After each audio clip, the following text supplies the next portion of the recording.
like I'm not sure if you received this, but like growing up Asian, like of course, you know, I'm not trying to, you know, say who's more oppressed in terms of, you know, being Asian, but like I grew up in the divorce household. You know, my parents are separated, and my mom was the one who's always comparing her kids to her siblings kids, right? So like all of my cousins went to like prestigious, you know, colleges here in Southern California, right? They went to you know, UCLA, UC Berkeley, USC, like all the UCs, and you need like a, you know, 1450 to like 1500 to get in.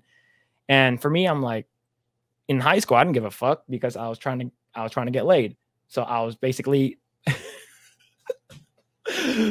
priorities. So, yeah, priorities, right? Like all my friends are getting laid. I don't have a girlfriend. I need to get laid now. So then like you know, I was focusing on chasing tail. And, you know, like Okay. you know, getting, what's the new word that people say now, the young kids? Riz, right? So basically I didn't even know that. Oh my god. It's basically short for charisma, right? Oh. They call it the Riz. So that was my priority. And then like sophomore year and junior year, I completely screwed up. Like my cumulative GPA in high school was like 1.79. Like I barely even, it was awful. 4, right? I'm assuming it's out of 4. Yeah, 4. Yeah, it's 4. Okay, sorry. 4 is the highest like that you can get, right? But my overall GPA was like wasn't even a 2. I couldn't even qualify for this thing called Cal Grant, which is like a free government money that you can go to college with. You have to get a 2.0 minimum, right? Like freshman year, I didn't care. Sophomore year, I didn't really care. Junior year, where I was like, fuck, I need to really focus, but it's already too late for junior year. And then senior year was the year where I'm like, okay, I need to ace everything. You know, like I have to take algebra 3 times. That is really bad on Asians. Yeah, I'm disappointed. A minus Asians. A minus is an F, okay? Yeah, basically. and the thing is, like, my mom is like saying, like, you know, coming from a divorced family, I can't go over to my mom's house. It's because I'm a bad influence to my brothers. It's like, oh, you can't, you know, your brother's 9 years younger than you. So did you live with your dad then? Yeah, I lived with my dad. Me and my sister lived with my dad. My dad, he didn't really care about education. All he did was work. Like he started working when he was like 17. He didn't care about education. My mom was like, you need to go to school. You need to go to college. You need to go to UC so I can show my sisters and my brothers that my kid is a success. So whenever we go to like family outings, they're always comparing. It's like, oh, what school, what college are you going to? What college? I was like, we're all going to community college. Then they're like, community college. Like we had an uncle, like his name is Chris. And like he'll come up to us like, what UC are you going to? And then me and and the thing is that it's not just me, it's my mom's, like our branch. So my sister, myself, both of my younger brothers, we all didn't go to like a like a fancy university, went to like community college. And he just looks at us and he just scoffs and leaves and just walks away. I'm like, that's so rude. Asshole. Like, so, go ahead. No. I mean, I was told that all my life too. I can kind of relate to that. But my mother, I think that she started realizing later in my life that school isn't everything, and that she actually was really, really, really good about, if I didn't make a decision that she particularly liked, she learned to. And I didn't find about it afterwards, because she knew, especially at least in my perspective, that if she told me that I shouldn't do that, that I would do that. So thank you, Mom, for doing that. I, of course, went to university and college. I know university and college is kind of different to how States looks at it. I think I went to a college version with university and community college. It was like 2 programs in one to do the Xray thing. Eventually, but she just wanted us to get jobs that was self-sustaining. And my younger brother, he didn't go to college or community college. He went to work for the military, and she was happy about that. And like, I'm sure your uncle would just be like, that is horrible, but joke's on you. My younger brother's probably making more money than all of us. No, we have Grae is in the chat. He said, hello, I'm currently checking in for a flight home. Yo, have a safe flight. Safe flight. Let me know how Hong Kong was. Flight sucks. Oh, he's Yeah. coming from Hong Kong. Yeah, so he's visiting. I believe he visited Hong Kong earlier this week, and he does not get home until like tomorrow. Oh my gosh. Have fun with that flight. I've been to flights to China, like over like as a stop by. It's a long flight. And is he in Cali too, or? No, he's in the Philippines. Oh my God. Oh, Yeah, yes. Yes. Oh my gosh. Okay. That makes sense. Dang. Wait, so how did you two meet? I know everyone probably knows, but I don't. So it's not for me. I don't consider it interesting, but I was playing on when I'm streaming on Twitch again because of now you can dual stream now from anywhere, which is great. So I was playing Fire Emblem Three Houses, and I think I was going in for a second playthrough with I'm trying to get because the first playthrough I went with Edelgard, which is because she's a hot girl. So then I went with her. I went with her house first. And then the second one, I wanted to go with I think the Golden Deer. And they said that you should go in terms of story, you should go with the Golden Deer second, is because if you go with the Blue Lions and the story, you'll get spoiled from a different storyline. So I went to Golden Deer and I was trying to go. I was playing. I think I might be playing at a harder difficulty. I'm not 100% sure, but Grae would pop up in chat and give me advice on who I can romance in the game. So I have my priorities straight, of course, and then I'm like, okay, who can I romance? Which one? Of course, me being a dumb male, who has the biggest boobs, right? And then it's like, well, actually, she has a very good glow up later on because there's a time jump. Oh my God. So then, randomly on one day, I just okay, I didn't want to play any video games. I just wanted to talk, and I started talking about a bunch of comic book stuff, movie trailers, video games, and stuff like that. And one of my mods, Cody, he was like, hey, you should start a podcast or some kind of live stream just talking about stuff. You talk for 4 hours. I'm like, would anyone here watch it though? Right? Would anyone here even care? And then Grae was like, I'll do it with you. We can do. I was like, where are you? He's like, I'm in the Philippines. And I'm like, oh, it's like, all right, cool, And I thought Greg was just messing around, So yeah, we can do it. He messaged me the next day. He's like, so when are we starting? I'm like, oh shit. Oh, that's so cute. Oh shit, man. So then I ended up doing it. And then of course the name Project Eggroll came from Rush Hour 2. So I had no idea. So it's the part where they're being tied up like this.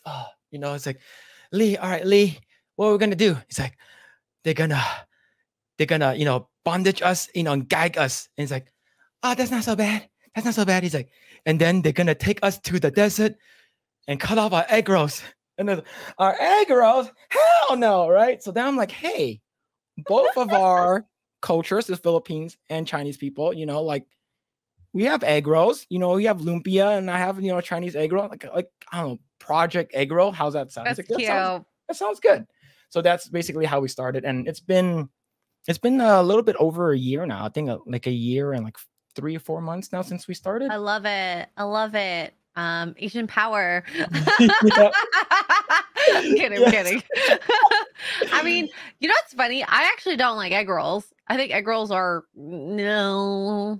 Spring rolls. No. If I had to say across the board Asian food, dumpling style, anything is better for me than anything. Do you like XLBs or xiaolong baos? Probably. I shouldn't eat it, but yes. So it's, if you don't, for people in the chat, you don't know what it is. So it's basically, it's like a mini wonton. It looks like a wonton, but it looks like a tiny bread. Let me actually bring it up. And it's I introduced that to my wife and she loves it. And it's, I'm just thinking dim sum right now. Yeah. Chicken feet, tripe. So xiaolong bao means little dragon bun or bread, right? Bao is bread or bun, right? So what it is it looks like this. Let me bring this up. It looks like that. So they steam it, but what makes this especially tasty is inside there's broth. So inside the little buns, you pick it up, it looks like a little dumpling, and then there's sauce that you dip it in. Usually dip it in a soy sauce and a mixture of red vinegar, and inside has this sweet, savory, seafood sauce, and it's usually like crab inside. What is your favorite dim sum then? Okay. It's really hard for me to choose, but dessert, mango pudding. Mango pudding is amazing. Yeah. Savory, ooh, I don't know what to choose. Probably shumai. I mean, very simple in that sense. It's gonna be. There's a lot of good dim sum stuff, but yeah, but yeah. I just love I love the little piece of meat. So when I usually go, so we call whenever I grew up going to like dim sum all the time, like every Sunday we would go and we just call it yamcha, drink tea. And we're like, hey, you want to go yamcha? And it's usually the person who initiates it, they pay for everyone. So of course you get shumai. I love it. Yeah, like shumai is very good. You go there and order the tea and stuff like that. So this is for foreigners who aren't very into the Asian culture. I think shumai is good overall. But there's this thing for people that don't know, I'm gonna put a picture so y'all know. I think they'll hopefully know from this. All right, let's go bring it up. Shumai, yeah. It's usually steamed, so it's like it comes. They like push it around a little bit of yeah. It's like pork and like shrimp. Yeah, they usually push around these little carts. Right, they push around like a bunch of carts and they start yelling out like, shumai. Oh, I don't know what the word is, but I love the paper rice rolls with the shrimp in it and the soy sauce. Oh, it's I know what you're talking about. I don't know what it's called in English, but it's usually like it's usually shrimp or beef, and then there's like a sweet soy sauce on top, and we call it oh my god, I forgot what it's called already. Oh my god. I don't know the Chinese Canto word. Yes, it's here it is. Okay. Here, I'll show a picture. Chat might know. Ha-chung. Yeah, I don't know. Ha-chung, yeah. That's not ha-chung. Okay. Ha-chung and so chung it means like rolled. In actual way, it's actually called like it's like a roll, right? So it's usually rice paper. And they put like a little bit of green onions on top of it, and then they usually it's like shrimp just tastes so good. Yes. Oh.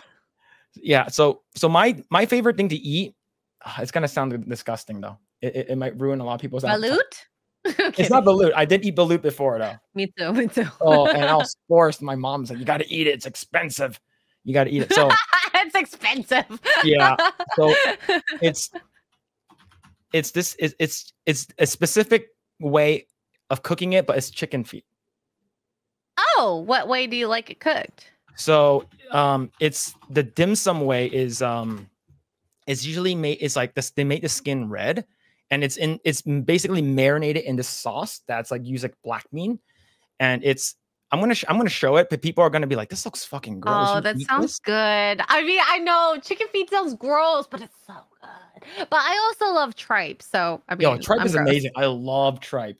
Oh yes, yes. This thing, it's like so I brought my wife to eat dim sum. She's like, "What's your favorite thing?" And I'm like, "I love." So this is called feng zao. It's basically called like phoenix claw, the actual translation. It looks so good. And the sauce is so good because you can mix if you have rice. Looks like a black bean sauce. Yeah, it's like a savory black bean sauce. You can put it on top of rice. It's delicious. And she's like, "How do you eat it?" And this is already she's already getting grossed out just like me ordering it, right? And I told her, eat it. So you just put it in your mouth, and you slurp the skin and the tendon, and then you regurgitate the bones. And she's like, "How is that more appetizing?" No, you literally just eat the skin. Yeah. Sorry, cat. Sorry. Mutant. Are those mutant chicken feet?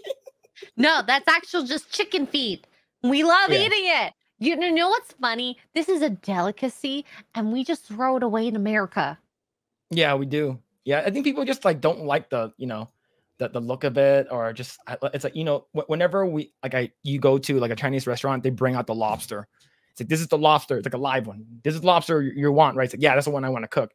And then they come out with the lobster noodles, the garlic lobster noodles, but they also come out with the head. is to show that this is the actual one you got, and it's like fresh presentation. But yeah, Yeah, it's good. Fresh. Yeah, I want to go eat dim sum with you. Like if you, I know. Oh wait, are you going to LA Comic-Con? The LA one, the one. Yeah, it's in December 1st to 3rd. So if you plan on going, let me know. Either or, doesn't matter, but just let me know, and then maybe you can meet our dad. Okay, that'll be cool. If it's in Pasadena or like Anaheim, like yeah, I'm not that far. From my understanding, I think I'm staying in Pasadena, but I think LA Comic-Con is actually in LA. Thanks for checking out this segment of the Project Eggroll podcast. If you like what we do here, please like, share, subscribe, hit the notification bell, and you will know next time when we go live. We do go live every Saturday at 8 p.m. Once again, we are just getting started. Tons of more video to come. Thanks, and we'll see you guys next time.